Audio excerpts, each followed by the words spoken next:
ce sont des chants, ce sont des prières. Mais est-ce que ça rejoint notre cœur?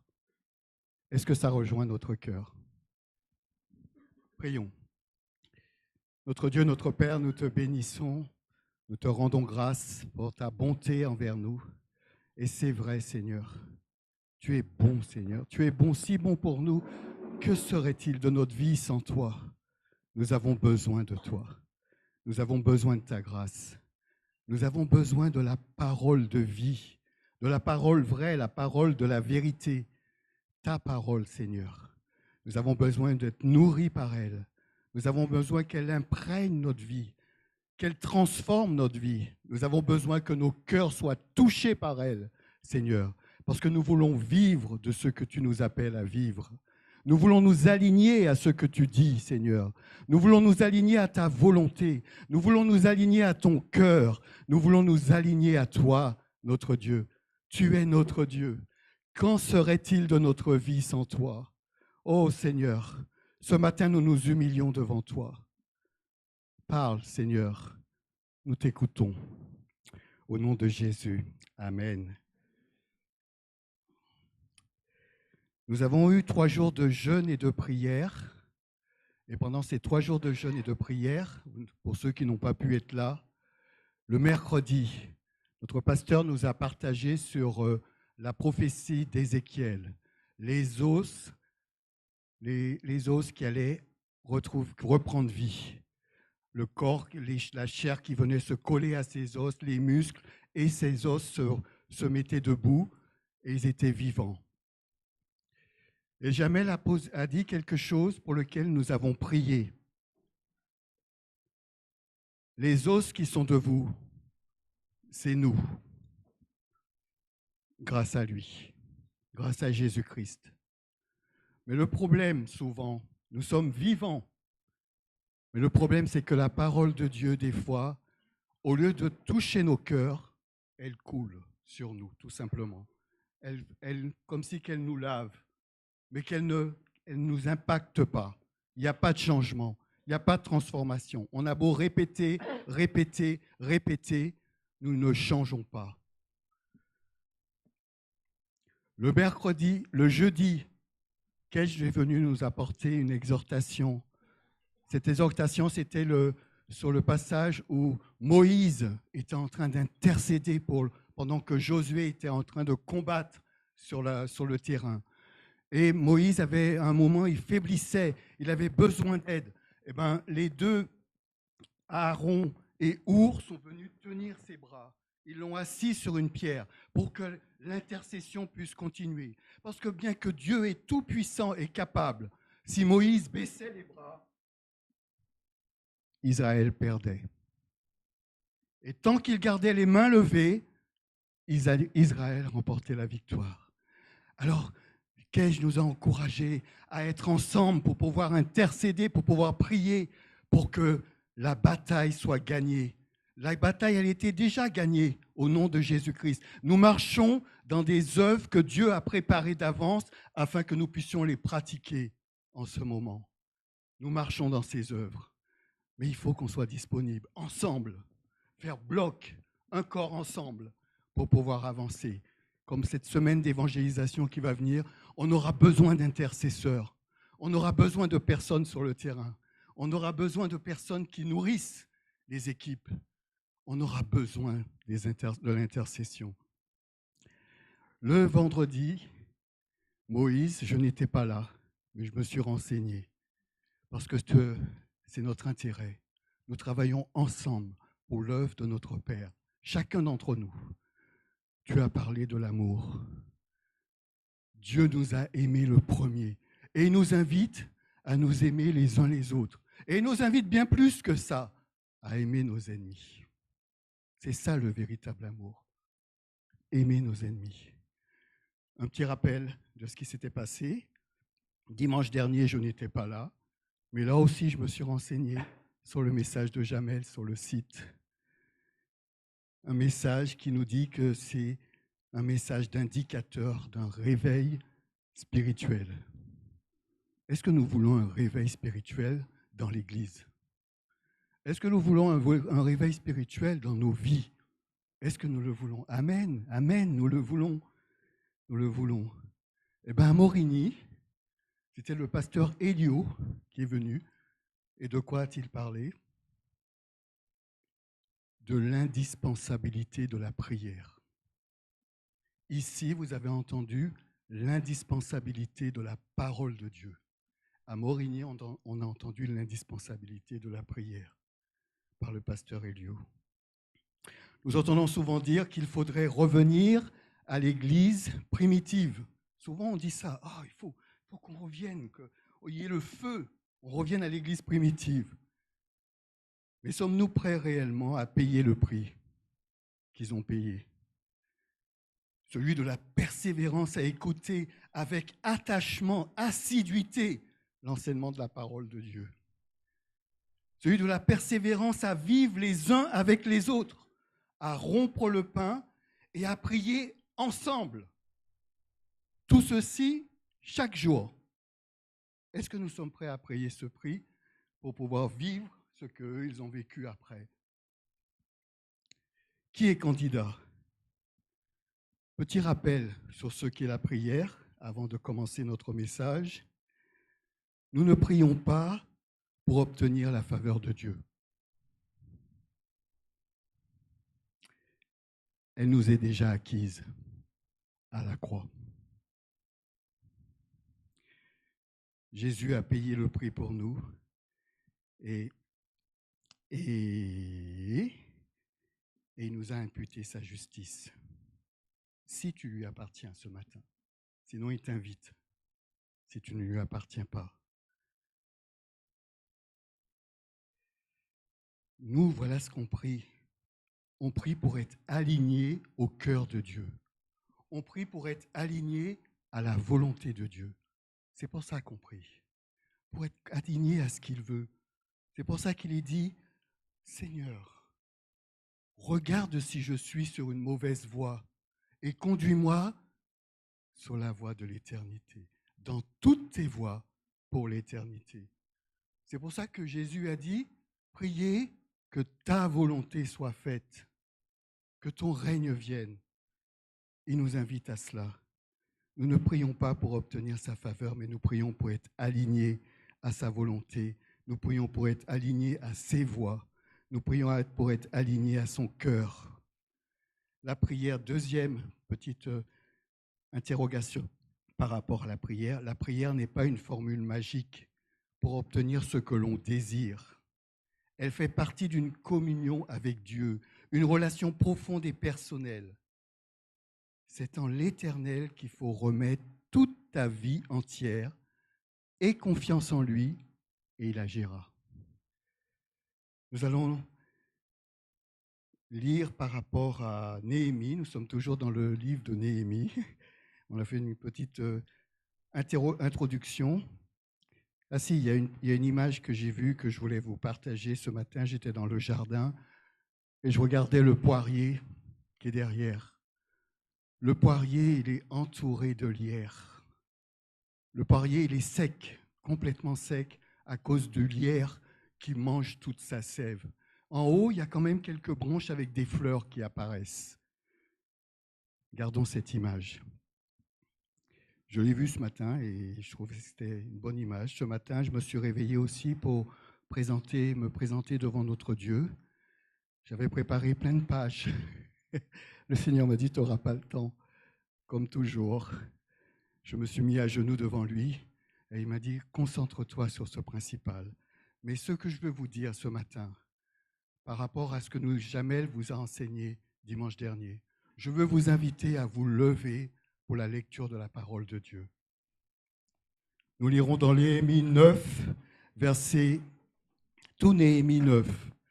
Et je vous demande de prêter, pour ne pas vous laisser distraire, de prêter attention sur la personne de Dieu et de prêter attention à la façon dont nous, les hommes, nous répondons. Néhémie 9, le 24e jour du même mois, les Israélites revêtus d'habits de toile, de sacs, la tête couverte de poussière s'assemblèrent pour un temps de jeûne. Ceux qui étaient israélites de souche s'étaient séparés de tous les gens d'origine étrangère. Puis ils se présentèrent pour confesser leurs péchés et ceux de leurs ancêtres. Ils se mirent debout, chacun à sa place. On lut pendant 3 heures dans le livre de la loi de l'Éternel, leur Dieu. Puis pendant 3 autres heures, ils se tinrent prosternés devant l'Éternel, leur Dieu, confessèrent leurs péchés. Josué, Bani, Kadmiel, Shebania, Bouni, Shebaria, Bani, Kenani montèrent sur leur strade, dressés pour les Lévites, et implorèrent l'Éternel, leur Dieu, à haute voix. Puis les Lévites, Josué, Kadmiel, Bani, El-Shabnia, Shérabia, Odia, Shebania, Pelaya s'écrièrent, « Levez-vous, bénissez l'Éternel votre Dieu pour toute l'éternité. Oui, que l'on te bénisse, toi dont la gloire surpasse tout ce que la louange peut exprimer. C'est toi, Éternel, qui es l'unique. Tu as fait le ciel, les cieux les plus élevés et tous les astres qui s'y trouvent. Tu as créé la terre et tout ce qui est dessus, les mers et tout ce qu'elles renferment.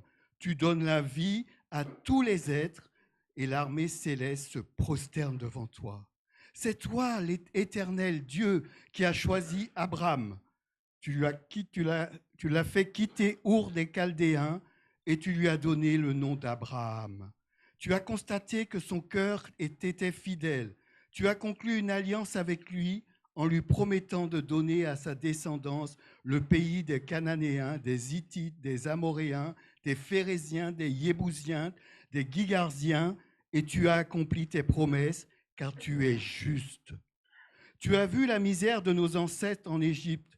Tu as entendu lorsqu'ils ont imploré ton aide sur le bord de la mer des roseaux. Tu as accompli des signes extraordinaires, des prodiges contre Pharaon, contre tous ses ministres, contre tout le peuple de son pays, parce que tu savais avec quelle cruauté les Égyptiens avaient traité nos ancêtres. Ainsi, tu t'es acquis une grande renommée et qui s'est maintenue jusqu'à ce jour. Tu as ouvert la mer devant eux et nos ancêtres l'ont traversée à sec. Mais tu as précipité ceux qui les poursuivaient dans les flots, comme une pierre qui s'enfonce dans les eaux tumultueuses. Tu as conduit ton peuple le jour par la colonne de nuée, la nuit par la colonne de feu qui leur éclairait le chemin et qu'ils devaient suivre. Tu es descendu sur le mont Sinaï, tu leur as parlé du haut du ciel et tu leur as communiqué des articles de droit justes, des lois vraies, des ordonnances et des commandements excellents. Et tu leur as fait connaître ton saint sabbat et tu leur as donné par l'intermédiaire de ton serviteur Moïse des commandements et des ordonnances et une loi. Tu leur as fourni du ciel du pain pour apaiser leur faim.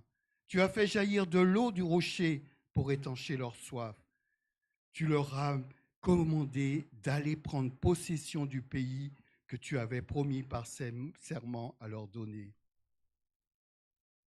Mais eux, nos ancêtres, sont devenus orgueilleux et se sont montrés rebelles. Ils n'ont pas obéi à tes commandements. Oui, ils ont refusé d'obéir, oubliant les œuvres extraordinaires que tu avais accomplies pour eux. Ils se sont rebellés. Et dans leur révolte, ils ont voulu se donner un chef pour retourner à leurs esclavages. Mais toi, tu es un Dieu qui pardonne, un Dieu compatissant, qui fait grâce. Tu es lent à la colère, d'une immense bonté, et tu ne les as pas abandonnés. Même quand ils se sont fabriqués un veau en métal fondu en déclarant « Voici ton Dieu qui t'a fait sortir d'Égypte » et qu'ils ont proféré contre toi de graves blasphèmes. Dans ton immense compassion, tu ne les as pas abandonnés. Au désert, et la colonne de nuée ne s'est pas écartée d'eux. Elle a continué à les guider le jour sur le chemin et pendant la nuit, la colonne de feu n'a cessé d'éclairer tous ceux tous ceux, pour eux, la route qu'ils avaient suivie. Tu leur as donné ton bon esprit pour leur accorder du discernement. Tu ne leur as pas refusé la manne dont tu les nourrissais, et tu as continué à leur donner de l'eau pour étancher leur soif. Pendant 40 ans, tu as pourvu à leurs besoins dans le désert, et ils n'ont manqué de rien. Leurs vêtements ne se sont pas usés, leurs pieds ne se sont pas enflés. Tu leur as permis de conquérir des royaumes et des peuples, et tu leur as donné en partage des territoires de ceux-ci jusqu'à leurs frontières. Ils ont pris possession du pays de Sion, roi d'Hesbon, le pays, celui d'Og, roi de Basan. Tu leur as accordé une descendance aussi nombreuse que les étoiles du ciel. Tu les as conduits dans ce pays que tu avais ordonné à leurs ancêtres d'aller conquérir. Leurs descendants y sont entrés, en ont pris possession. Tu as soumis devant eux les Cananéens, les habitants qui habitaient le pays, et tu les as livrés en leur pourvoir avec les rois et les peuples de cette région pour qu'ils les traitent comme ils le voulaient. Ils s'en sont emparés de villes fortifiées, de terres fertiles. Ils ont pris possession de maisons regorgeant de biens, de citernes déjà creusées, de vignes, d'oliviers, d'arbres fruitiers en profusion. Par ta grande bonté, ils ont mangé à leur faim avec abondance. Ils ont vécu dans les délices. Mais voici qu'ils ont été indociles et se sont révoltés contre toi. Ils ont tourné le dos à ta loi. Ils ont tué les prophètes qui les enjoignaient de revenir à toi. Ils se sont rendus coupables de graves blasphèmes. Alors, tu les as livrés au pouvoir de leurs ennemis, qui les ont attaqués. Mais une fois dans la détresse, ils ont imploré ton secours. Et toi, tu les as entendus du haut du ciel, et dans ton immense compassion, tu leur as envoyé des libérateurs qui les ont délivrés de leurs ennemis. Cependant, dès qu'ils avaient retrouvé la paix, les voilà qui recommençaient à faire le mal devant toi. Alors, tu les as de nouveau livrés au pouvoir de leurs ennemis, qui les ont opprimés de nouveau. Ils ont imploré ton secours, et toi, tu les as entendus du haut du ciel, et dans ta grande compassion, tu les as délivrés maintes et maintes fois. Tu les as enjoints de revenir à ta loi, mais eux, dans leur orgueil, ils ont refusé d'obéir à tes commandements. Ils ont transgressé tes lois qui pourtant font vivre ceux qui les pratiquent. Ils se sont montrés rebelles. Ils se sont obstinés dans leur révolte et n'ont rien voulu entendre. Tu les as supportés pendant de longues années. Inlassablement, ton esprit les a avertis par l'intermédiaire de tes prophètes. Mais ils n'ont pas écouté. Alors tu les as livrés à des peuples étrangers. Mais même alors, dans ta grande compassion, tu ne les as pas complètement anéantis. Tu ne les as pas abandonnés, car tu es un Dieu compatissant qui fait grâce. Maintenant, ô notre Dieu, toi le Dieu grand, puissant et redoutable, qui est fidèle à ton alliance, qui nous conserve ta bonté, ne considère pas comme peu de choses toutes les grandes épreuves que nous avons rencontrées, nos prophètes, nos prêtres, nos dirigeants, nos ancêtres, tout ton peuple depuis l'époque de la domination assyrienne jusqu'à ce jour. Tu as été juste dans tout ce qui nous est arrivé, car tu as agi en toute fidélité alors que nous avons fait le mal.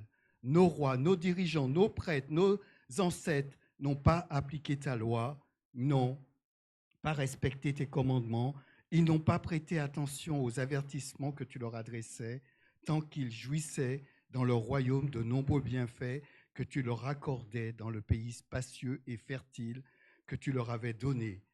Ils ne t'ont pas adoré et ne se sont pas détournés de leurs mauvaises actions. À présent, nous voici esclaves. Oui, nous sommes réduits à la servitude dans le pays que tu as donné à nos ancêtres pour qu'ils jouissent de ses fruits et de ses biens. Les moissons abondantes qu'ils produisent profitent aux rois que tu nous as imposées à cause de nos fautes. Ils disposent de leur gré de son corps, de nos troupeaux, et nous voilà plongés dans une profonde détresse. Je vous invite à vous asseoir.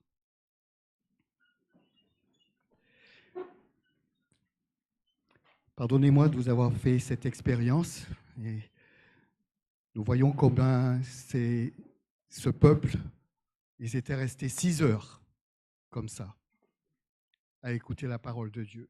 Et quel respect ils ont eu. Parce que dès qu'ils l'ont entendu, ils se sont mis à pleurer à cause de la désobéissance du peuple et à cause de la bonté de Dieu au regard de cette désobéissance. Pendant 6 heures, je vous ai épargné les 6 heures. Et merci de vous être tenus. Ça nous montre le respect que nous devons avoir à la parole de Dieu. Une sœur en Christ venait le mercredi soir et quand elle lisait la parole, elle disait « Je lis la parole de Dieu ». Ça faisait sérieux, mais ça montrait l'importance de prendre au sérieux ce que Dieu dit. Qu'en dites-vous de ce texte? Ils ont vu, ils ont entendu la puissance de Dieu, l'accomplissement des promesses, ils ont goûté à la bienveillance, à la provision de Dieu. Ils ont le Saint-Esprit, les prophètes, l'Écriture. Et pourtant, un même cycle se répète à chaque fois. Orgueil, refus d'obéir à sa loi vraie qui fait vivre, idolâtrie, révolte, ils tournent le dos à sa loi, ne voulant rien entendre, obstinés, étant prêts à tuer ceux qui les enjoignent de revenir à Dieu. Qu'en dites-vous? C'est nous, ça. Et quand je vois ça, je dis heureusement. Heureusement. Heureusement que Jésus est venu payer le prix pour nous, pour eux, pour nous. Heureusement qu'il est venu pour que nous puissions nous tenir devant Dieu. Parce que s'il n'était pas venu, nous serions dans ces mêmes schémas. Et même des fois dans nos vies, nous constatons que nous le sommes. Et combien de fois n'avons-nous pas besoin de venir à Dieu pour lui demander pardon?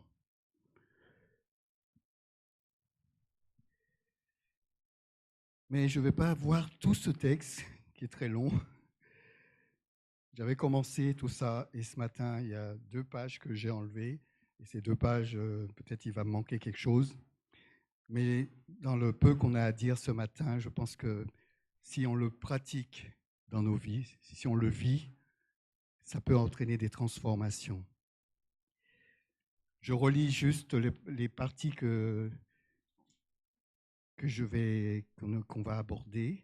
Le 24e jour du même mois, les Israélites revêtus d'habits de toile de sac, la tête couverte de poussière, s'assemblèrent pour un temps de jeûne. Ceux qui étaient Israélites de souche s'étaient séparés de tous les gens d'origine étrangère, puis ils se présentèrent pour confesser leurs péchés et ceux de leurs ancêtres. Ils se mirent debout, chacun à sa place, et on lut pendant 3 heures dans le livre de l'Éternel, leur Dieu. Puis, pendant 3 autres heures, ils se tinrent prosternés devant l'Éternel, leur Dieu, et confessèrent leurs péchés. Josué, Bani, Kedmaël, Shebania, Bouni, Sherabia, Bani, Kenani montèrent sur l'estrade, dressés par les Lévites, et implorèrent l'Éternel, leur Dieu, à haute voix. Puis les Lévites, Josué, Gadmiel, Bani, Ashbania, Sherabia, Adoya, Shebania, Pelaya s'écrièrent, « Levez-vous, bénissez l'Éternel votre Dieu pour toute l'éternité. » Oui, que l'on te bénisse, toi dont la gloire surpasse tout ce que la louange peut exprimer. C'est toi l'Éternel qui est l'unique. Tu as fait le ciel, les cieux les plus élevés, tous les astres qui s'y trouvent, et tu as créé la terre et tout ce qui est dessus, les mers et tout ce qu'elles renferment. Tu donnes la vie à tous les êtres, et l'armée céleste se prosterne devant toi. Amen à la parole de Dieu. 24e jour du même mois, Jamel, vous avez parlé le mois dernier, pas le mois dernier, dimanche dernier, de cette fête du 7e mois, qui est écrit dans le livre des Lévitiques, au Lévitique 23, vous retrouvez qu'est-ce qui se passait à cette fête du 7e mois. Le premier jour de cette fête, trompette qui sonne. Tout le monde, toute l'assemblée réunie, et les trompettes qui sonnent. Des trompettes spéciales. Ce sont des cornes de bélier qui sonnaient. Ce n'était pas comme il existait d'autres trompettes pour les autres fêtes, les fêtes de victoire. Mais pour ce premier jour du 7e mois, c'était cette trompette spéciale de cornes de bélier que le peuple se réunissait et devait faire sonner. Et qu'est-ce que ça voulait dire? Ça voulait dire que le peuple demandait à Dieu de se rappeler d'eux. Et ça voulait dire aussi au peuple de se souvenir. Je me rappelle ta vie. Nous avons chanté ça ce matin. Ça voulait dire au peuple de se souvenir. Le 10e jour de ce mois, il y avait la fête de l'expiation. C'était une fête de l'humiliation. Le peuple s'humiliait et confessait son péché et offrait un holocauste le 10e jour.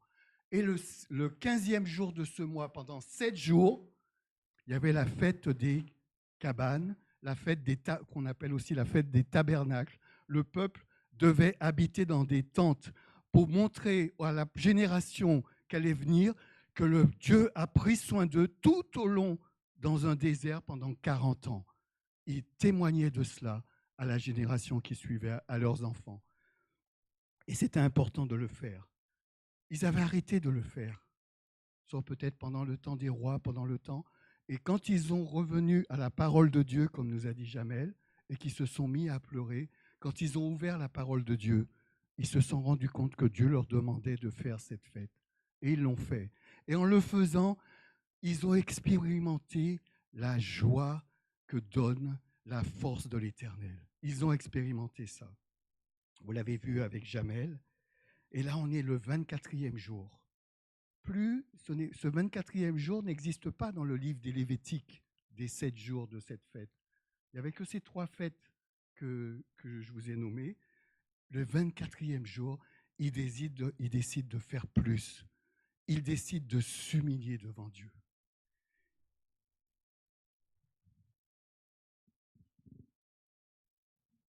Après avoir prié, après s'être repenti devant Dieu, après avoir connu cette tristesse qui produit la repentance, que seul le Saint-Esprit peut donner, c'est 2 Corinthiens 7 qui nous dit ça, seul le Saint-Esprit qui convainc les cœurs de péché, et c'est lui seul qui produit cette repentance en nous. Mais pour cela, nous devons nous humilier. Ce matin, je veux vous parler de 3 mots.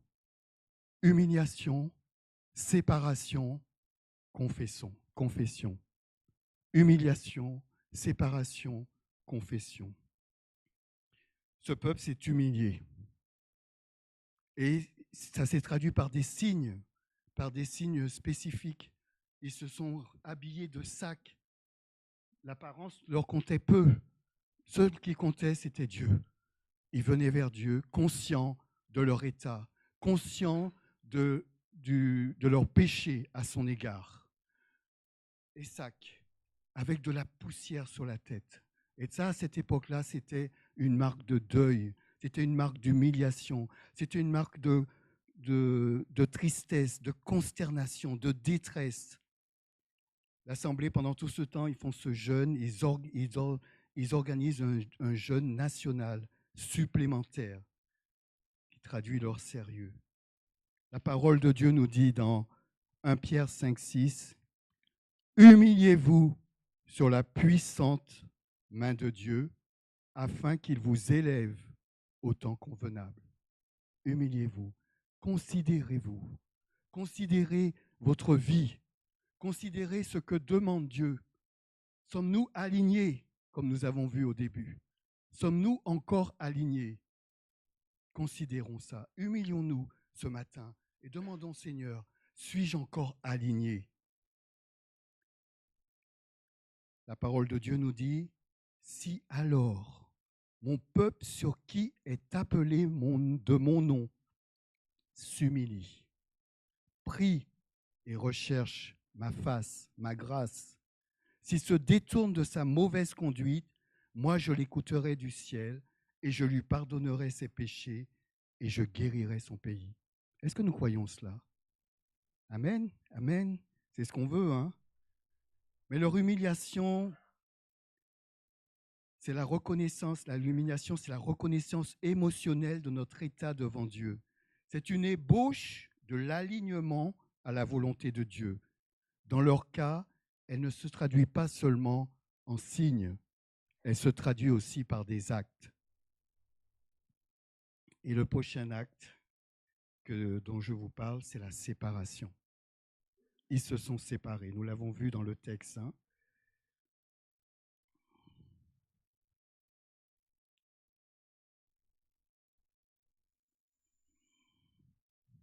Ceux qui étaient israélites de souche s'étaient séparés de tous les gens d'origine étrangère, puis ils se présentèrent pour confesser leurs péchés à ceux de leurs ancêtres. La séparation. Ils se séparent de l'alliance contractée par mariage avec les nations. Le chapitre 9 est en quelque sorte le complément de Esdras 10. Je vous encourage à lire Esdras 10.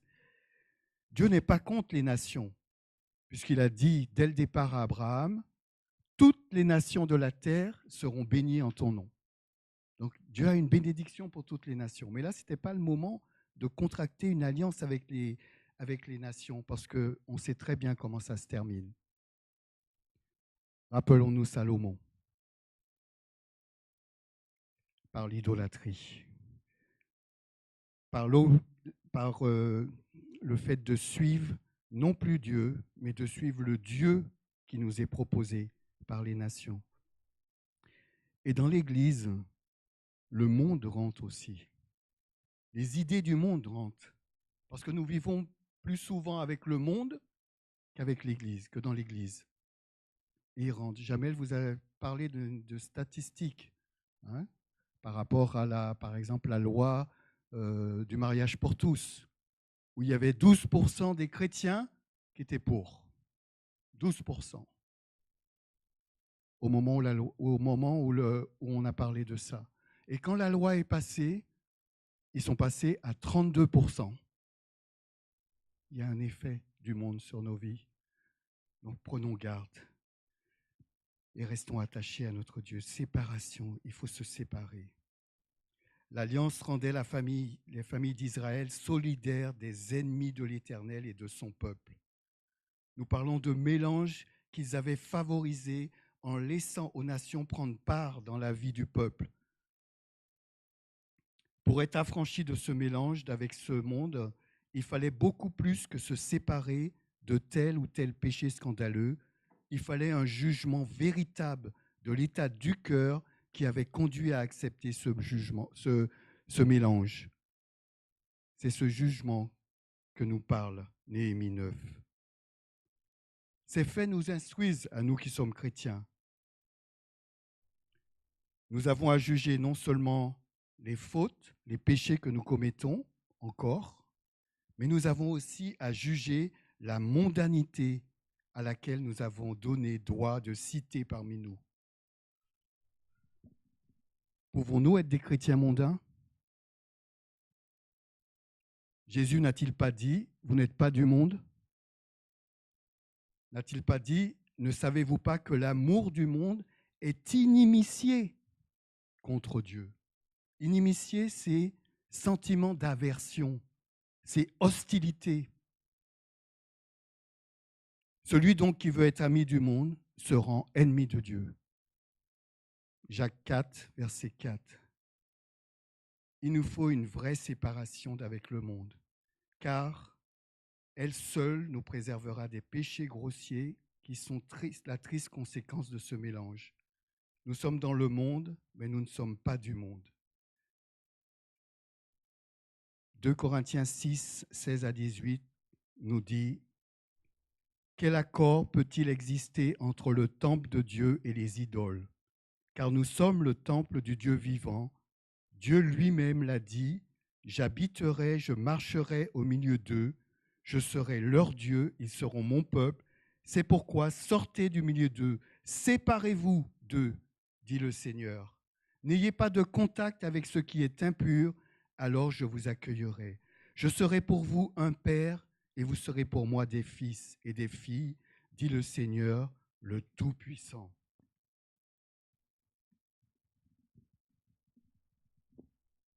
Une mise en pratique de cela a été faite par un homme que j'aime bien, dont je vous parle peut-être souvent, peut-être vous allez l'entendre encore pour une deuxième fois, qui est le comte de Zinzendorf.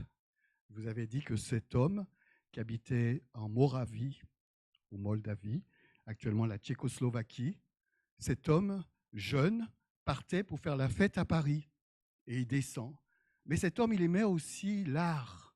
Il s'arrête dans un musée et dans ce musée, il voit un tableau magnifique avec un Christ. Il est tombé d'admiration devant ce tableau.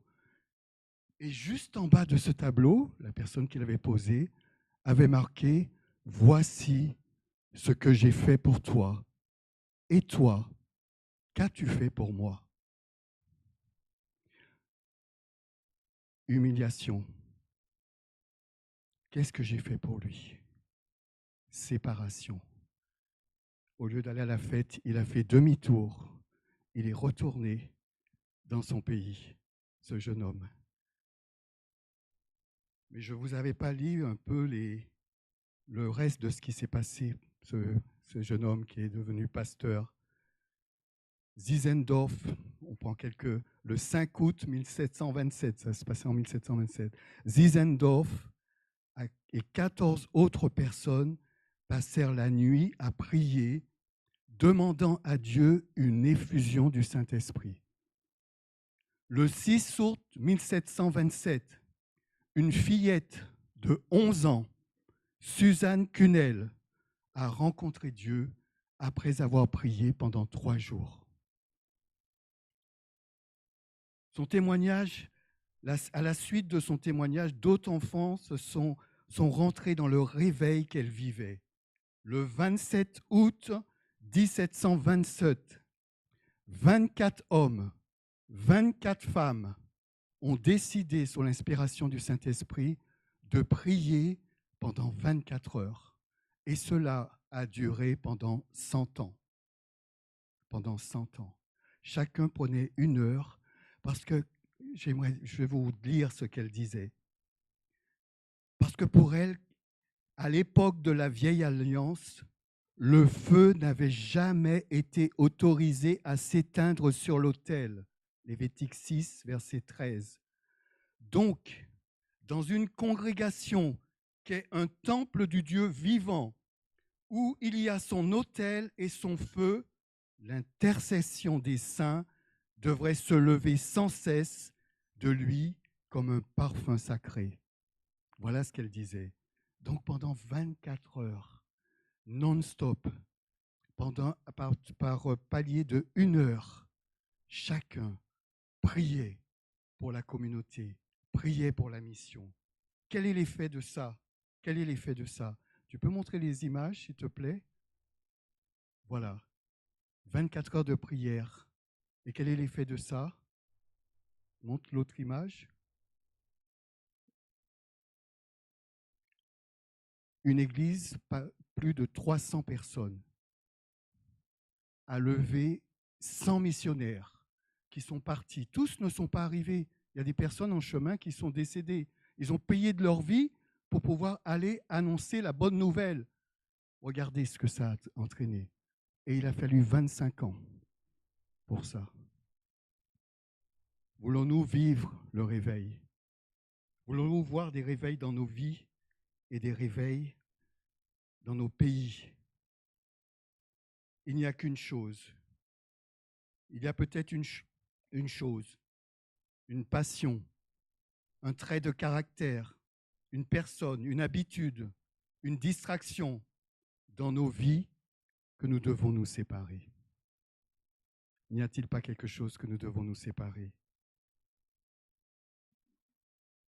Pour que le peuple puisse effectuer cette séparation, l'humiliation et la confession est nécessaire. Une humiliation sans séparation et la confession est sans valeur. Une séparation sans humiliation et la confession est un acte d'orgueil spirituel. En tout temps, pour le peuple de Dieu, quand il y a péché, ces trois choses doivent être nécessaires: humiliation, séparation et confession. Le troisième point, la confession a un double sens dans la parole de Dieu. Confession de sa foi et confession du péché. Et on voit ça dans tous les textes, tout au long des textes. C'est un acte volontaire. La confession de sa foi, c'est un acte volontaire d'engagement visible à l'égard de Dieu et devant le monde. L'individu affirme sa fidélité à Dieu et ou à Jésus-Christ. Nous l'avons entendu lorsque les baptisés sont passés. Ils reconnaissent Jésus comme leur sauveur et leur Seigneur et ils se soumettent à lui. Cette déclaration de foi qui a des conséquences eschatologiques éternelles, eschatologiques après la mort, éternelles. Jésus a dit dans Matthieu 10, 32 à 33, « Celui qui se déclarera pour moi devant les hommes, je me déclarerai pour lui devant mon Père. Mais celui qui aura prétendu ne pas me reconnaître devant les hommes, je ne le reconnaîtrai pas non plus devant mon Père céleste. » Quand on ne le reconnaît pas, quand on ne le confesse pas, on le nie ou on le renie. La deuxième confession, confession des péchés, il s'agit de reconnaître son péché, sa culpabilité à la lumière de la révélation divine. C'est un signe visible de repentance et de foi. La confession vient du contexte légal de la confession d'une culpabilité dans un tribunal. Aussi bien dans l'Ancien Testament que dans le Nouveau Testament, la confession est souvent a des connotations avec la reconnaissance ou la louange. La soumission volontaire. Confesser Jésus-Christ, c'est reconnaître qu'il est le Messie, qu'il est devenu homme, qu'il est le Seigneur, qu'il est Seigneur sur la base de la résurrection et de l'ascension. Confesser Jésus-Christ, c'est un acte intimement lié à la confession des péchés. Dans notre Néhémie 9, s'être séparé de tous ces gens d'origine étrangère, après s'être séparé de tous ces gens d'origine étrangère, ils se présentèrent pour confesser leurs péchés et ceux de leurs ancêtres. Ils se levèrent et on lut dans les livres pendant 3 heures et ils confessaient leurs péchés pendant 3 heures.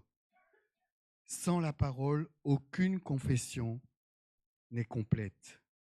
Car c'est par elle que nous apprenons qui est Dieu et c'est par elle que nous apprenons à connaître ce qui est incompatible avec son caractère. Et c'est ce que nous étions avant, incompatibles avec son caractère.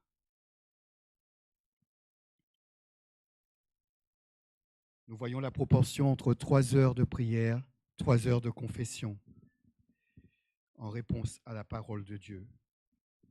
C'était le livre de la loi qui les avait appris que la joie de l'Éternel est leur force. C'est le livre de la loi aussi qui les apprend à juger leur état pour le confesser sans restriction. La confession commence par une prière de confession de foi, reconnaissant et proclamant qui est Dieu, qu'est-ce qu'il fait. On a vu ça au verset 5 et 6. Sa gloire dépasse tout ce que la louange peut exprimer. Il est l'unique, le créateur, mais aussi le conservateur du ciel, de la terre, de la mer et de tout ce qui s'y trouve. La confession de foi nous amène à la confession des péchés, à exposer à Dieu ce que nous sommes et ce que nous faisons et à mettre en lumière ce qui est incompatible avec son caractère. Relisons Néhémie 1, versets 4 à 9, qui lui a eu cette attitude. Lorsque j'entendis ces nouvelles, je m'assis et je me mis à pleurer, humiliation. Pendant plusieurs jours, je restais abattu. Je jeûnais, je priais constamment devant le Dieu du ciel. Je suppliais, ah Éternel, Dieu du ciel, Dieu grand et redoutable, confession de foi. Toi qui restes fidèle à ton alliance, qui conserve ta bienveillance à ceux qui t'aiment et qui obéissent à tes commandements. Prête attention à la prière de ton serviteur, que tes yeux soient ouverts pour voir que je suis en prière devant toi en ce moment, jour et nuit, pour intercéder en faveur de tes serviteurs, les Israélites, pour confesser leurs péchés, confession des péchés, car nous avons péché contre toi, moi et mon peuple, nous avons péché. Nous sommes vraiment coupables envers toi, car nous avons désobéi aux commandements et aux ordonnances et aux lois que tu as données à Moïse, ton serviteur. L'heure avance. Je vais juste conclure par les paroles d'une sœur qui était malade, qui a été opérée. Suite de son opération, elle a atterri en réanimation. Un mois après, elle devait repasser sur la table d'opération. Et nous l'avons eu avec Corinne, où elle nous a donné ce témoignage et elle nous a dit, Dieu, il fait ce qu'il veut, mais il est bon. Quand nous l'avons entendu, nous avons été réjouis de voir que Dieu fait ce qu'il veut et qu'il a pris soin d'elle. Et elle a rajouté quelque chose, une image que je vous laisse. Elle a dit, Dieu veut nous donner. Mais quand il arrive, il trouve que nos mains sont remplies d'autre chose. Nos mains ne peuvent pas recevoir. Ou sinon, des fois, quand il arrive, nos mains sont fermées. Il ne peut pas nous donner. Ouvrons nos mains au Seigneur. Séparons-nous de ce qui le gêne, de ce qui ne fait pas partie de son caractère en nous. Nous le savons. Humilions-nous, examinons-nous pendant toute cette année, pendant toute cette journée. Examinons-nous et reconfessons. Mettons-nous d'accord, alignons-nous sur ce qu'il dit. Ne faisons pas les faux semblants, ne cachons pas. Disons-lui, Seigneur, nous voulons que ça change. Au nom de Jésus. Amen.